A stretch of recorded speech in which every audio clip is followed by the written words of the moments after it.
Pemirsa, karena toleransi tidak bisa hanya diajarkan tapi harus dialami dan dirasakan. Karena perbedaan bukan untuk memisahkan tapi menyatukan. Gerakan Sabang Merauke.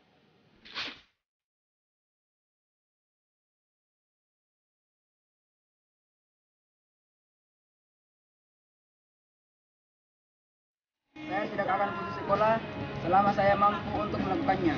Dan saya akan tetap berusaha demi satu tujuan.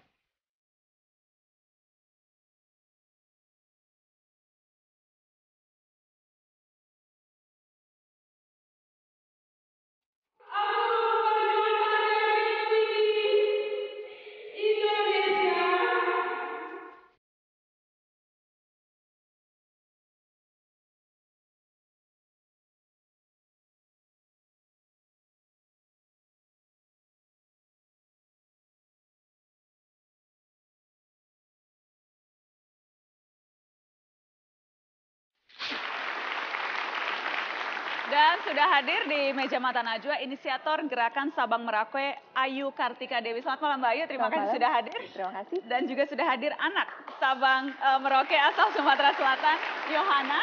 Dan juga ada Fahrul Rozi dari Halmahera.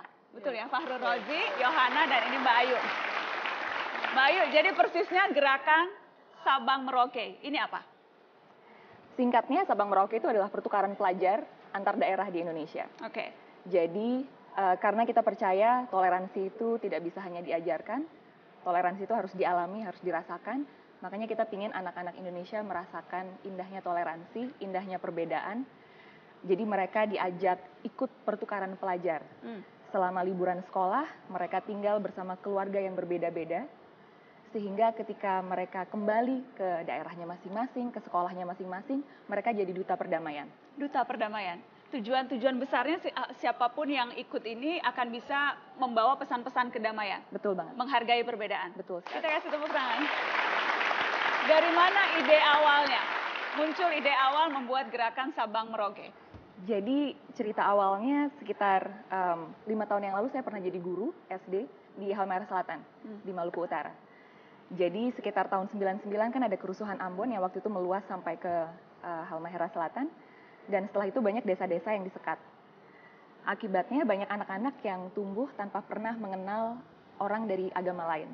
Jadi waktu saya ngajar di sana, saya sempat kaget karena murid-murid saya pernah bilang gitu. Waktu itu sempat ada isu akan ada kerusuhan di Ambon.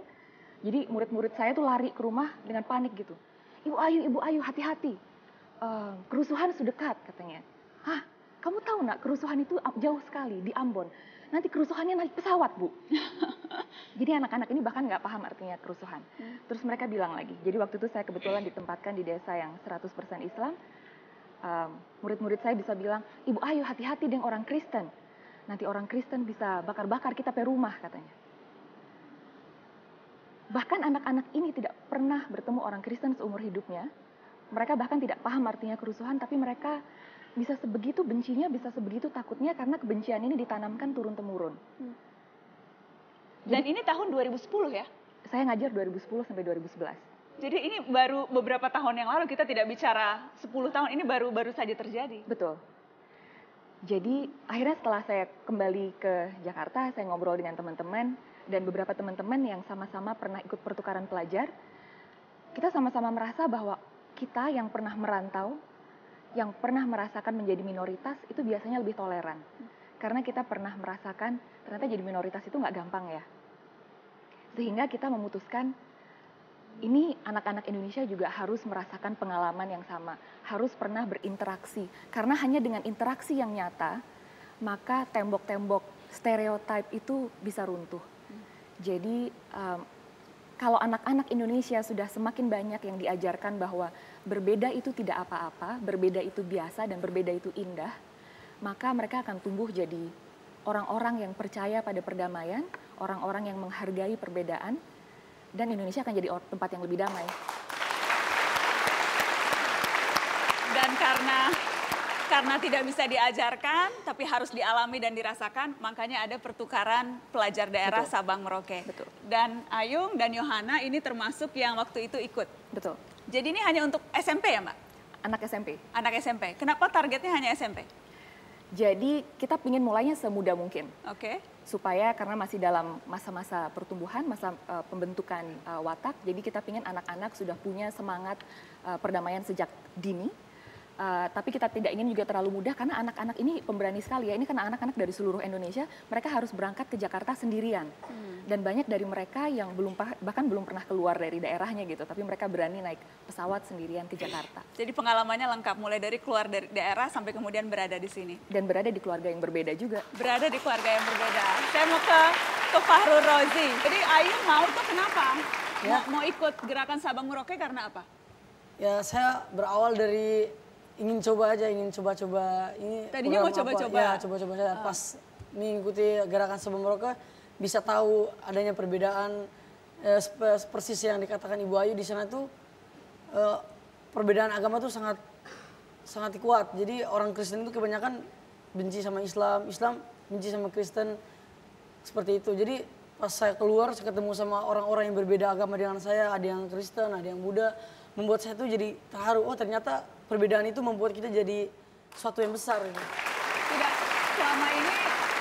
selama ini merasa berbeda itu bermusuhan begitu ya? Iya, selama saya belum mengikuti Sabang Merauke itu saya merasa kalau beda kita, musuh. Ya, harus bermusuhan gitu. Saya sebagai Muslim harus musuh orang Kristen. Ternyata tidak gitu. Karena ikut gerakan Sabang Iya, Merauke. Sabang Merauke. Oke. Kalau Yohana asalnya Sumatera Selatan ya? Iya. Sumatera Selatan. Waktu itu mau ikut gerakan Sabang Merauke kenapa? Waktu itu kayak unik aja kayak gitu dan bisa menambah wawasan ikut Sabang Merauke. Seberapa susah sih waktu itu dapat izin ibu boleh ikut ini atau langsung boleh? Pertamanya sih mama nggak bilang kalau nggak ngizinin, tapi mama takut. Ada yang ngomong, Sabang Merauke emang ada programnya apa nanti dijual di sana kayak gitu, takut kayak gitu kan. Tapi nyari info-info ternyata ada jadi Sabang Merauke itu pertukaran pelajar kayak gitu. Oh sempat dikira ini dijual atau yang aneh-aneh gitu ya. Seberapa jauh sih waktu itu perjalanan ke Jakarta seberapa jauh? Kalau aku bukan di Palembang tapi di Musi Banyuasin. Oke. Itu jadi kalau daerah tempat aku 4 jam harus melewati Sungai Musi. Jadi naik apa tuh? Naik speedboat. Naik speedboat 4 jam? 4 jam. Baru sampai Palembang? Baru sampai Palembang di bawah jembatan Ampera baru ke bandara naik pesawat ke Jakarta. Itu sendiri? Yohana sendiri? Sebenarnya berani tapi mama mau nemenin kayak gitu. Oh jadi ditemenin mama waktu itu sampai Jakarta? Nggak apa-apa. Jadi pada bulan Ramadan kami mengantar Yohana ke gereja. Mengantar ke gereja? Iya. Jadi ada rasa cemas juga nanti kalau kita mengantar ke gereja saya berkerudung, anak sulung saya juga berkerudung. Kira-kira bagaimana ya nanti di gereja gitu ya mengantar.